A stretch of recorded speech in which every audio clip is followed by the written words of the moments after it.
Welcome back, preppers. As promised in my earlier video, traps part 1, I bring in you traps part 2. I promised to show you a simple deadfall trap, as you see here.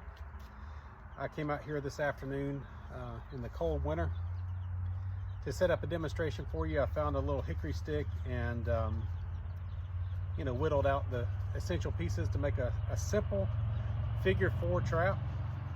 I'm using the cement blocks as a demonstration because they were handy, but you can find a rock with a somewhat flat surface underneath, or a couple of rocks with a somewhat flat surface underneath.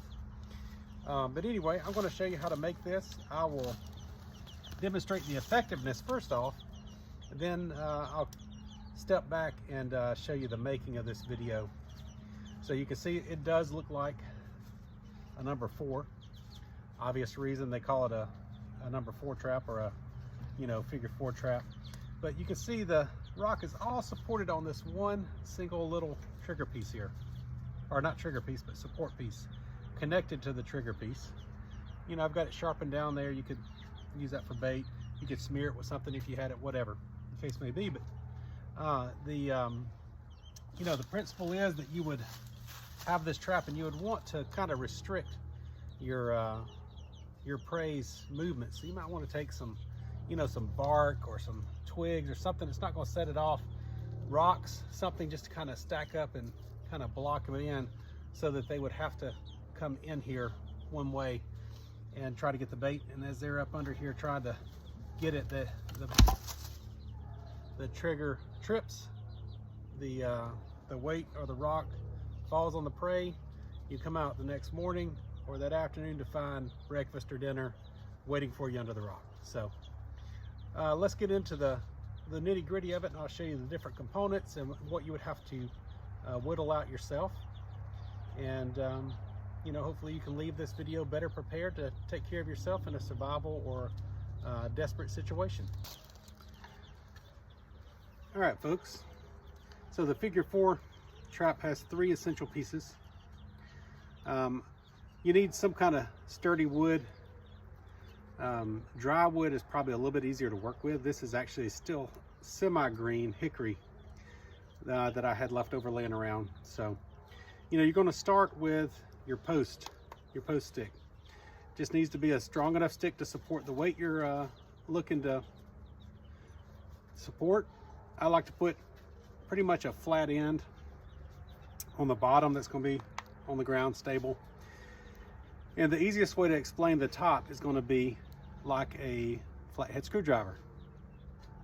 So, and beyond that, I'll get into some of the lower workings I did in just a few minutes. So the idea is that you're going to have the post piece, and then you're going to have your support piece. You can see I cut like a little number 7 out of that, and I sharpened the other end kind of like a flathead screwdriver.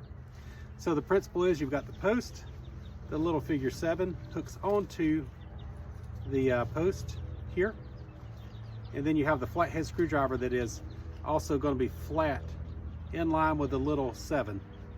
So you can see you have the 7 and you have the flathead screwdriver. They're kind of in line with each other. So you hook it here and here, and while you've got that post hooked on there, you have your trigger stick. At the end of that trigger stick, I also carved a number 7, but if you'll notice, with a quarter turn, I carved another number 7. So you've got a 7, quarter turn, another 7, and I kind of flattened this side out, if you'll see, just so that little 7 is more pronounced down here. So you got your post, you got your support stick, your trigger stick with the flathead here goes in the number 7, and then the quarter turn number 7 actually hooks onto your post like so. So you've got all the pressure pushing down here, which pushes out here, pulling against your post, so it all kind of keeps together with pressure. And you can see here on my my post stick, I actually flattened it out a little bit as well. I like to have a sharp corner on it, if you will, for this little quarter turn number 7 to hook right on. So so it's not that complicated. It's been around for many years. Natives have used it, people have used it for years. I sharpened the end of it. You can sharpen it a little bit more if you want to skewer a berry or something on there. You can crush up an acorn or like a roasted acorn, or maybe nuts, or peanut butter is really good because you can really smear the peanut butter in. The goal is, this is a very light trigger on this trap, but you want your prey to wiggle this stick just a little bit, just so that it triggers, falls loose, and everything comes down. So now I'm going to show you how to set up the trap, and you know, how it functions with the pressure on it. But you know, before we go on, I just wanted to show you this. So I'm always about using every piece of everything you've got, right? So you know, in a grid down or a survival situation, hopefully you'll have cordage, but if not, you know, this is hickory bark. Some trees are good for making cordage. These are shorter pieces, but you can, as you're skinning this bark off in longer pieces, you can either twist it, you know, especially if it's still green, not when it's dry, but while it's still green. You can trim some bark off of trees. Makes a little rope, pretty strong rope too. I can't even break that one. But you know, depending on what you need to support, you can also take two pieces, twist them together, and you got an even stronger rope. So that's not going to be permanent cordage, you know, but I mean, it's something that you could use in a pinch if you had to. I was experimenting with a different type of deadfall trap called I think it's called a pie deadfall trap, with cordage and a little paddle trigger on it the other day, and I was using some of this to make the cordage out of. So, you know, with that being said, let's go back to the trap and I'll show you how to set it up and how the essential functions work. Okay, everybody. Here's the tricky part. So I just got some little blocks here I'll show you as far as stacking up, kind of making a wall.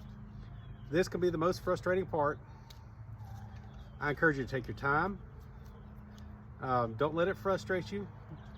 And you know, practice makes this a little bit easier. I've not used these traps myself to procure food. I'm more in the stage of practicing to make perfect, so that if I do need it, I've got it. So with that being said, you've got your rock here. In this case, a cement block. One thing I like to do is just kind of pinch it between my knees like that, just so it doesn't fall on my hands, because you know, especially with it being cold, stuff like that, it can be painful. Anyway, so I've got my flat surface here. I'm going to turn it to the side I want it, because obviously the figure 4 is going to come around this side. But you put your post first, and then you hook your number 7 support stick on top of the post.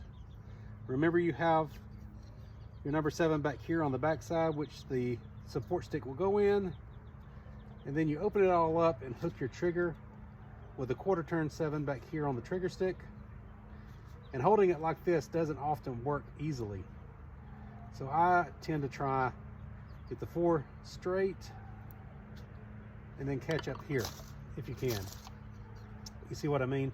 It's not always easy, so you have to get it positioned in just the right spot and keep pressure here on the top. Frustrating. And lower your stone down slowly to you know, take the place of the pressure from your hand. Okay, here's a little tip for you. Make sure you have your post straight up in the middle of the rock. Get this one centered first. As you got a little bit of pressure here, go ahead and hook your trigger stick then, and then get everything in place. Gently let off of the pressure, and that does help. So like I said, I'm still very much a beginner at this, but we've got our post. Our trigger is just a light trigger. I set this one up just so it would be a very light trigger. So you've got this little stick supporting all the weight, pushing out on this one, which in turn has the 1/4 turn 7, which is pulling out on this one, but you have the weight of the rock pushing down on this one, holding it all in place. So, you know, and as I said before, you're going to want to find something to kind of, one thing you don't want to do is impede your trap. You don't want to get it up underneath, so you know, your trap will hit that and maybe not crush your prey. And then of course I would have something over here just kind of forcing them in underneath. I won't do that for the sake of the demonstration so that you guys can see, but you know, you can see the principle behind it. So again, you can either put some nuts on your stick, crush them up, mash it in. Peanut butter is great because let's face it, almost everything loves peanut butter. And it really will work into your stick, so your prey will actually be trying to get the stick. You know, for rabbits and such as that, you know, find some things that they like some berries or something, kind of mash it into the stick or sharpen the stick a little more and skewer it. So, you know, the prey comes along, they come underneath, and they're like, ooh, peanut butter. And they kind of start licking. Sorry about that, folks.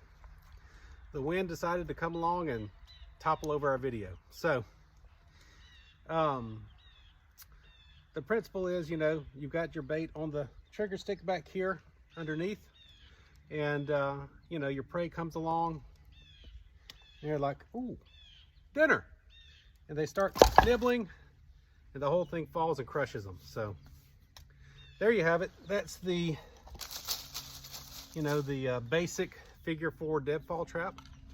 You can do this on many scales. This is just a small one that's designed to catch, you know, squirrels, rabbits. Oh, Lord forbid I ever should be in the place, but even rodents if you had to. I've seen people do that in survival situations. Not my preference. Hopefully I won't get to that point, but you know, beyond that, you can get something larger. If you can find a larger rock, larger sticks. If you want to try to capture something even bigger, you can. I've seen this done also with logs and such as that as well. So would love to hear of any methods that you all may find even more effective or more simple. I chose the figure 4 because to me it's the simplest method without getting overly complicated or being very tenuous in the preparation or the setting. So again, I just taught myself this recently, just out of gaining more knowledge. So hopefully you got some use of it and you'll go out and practice on your own. So as always, I encourage you all to be prepared no matter what comes your way. Seek the wisdom of our Lord and Savior, Jesus Christ. Until next time, God bless. I'm the Bearded Prepper, signing off.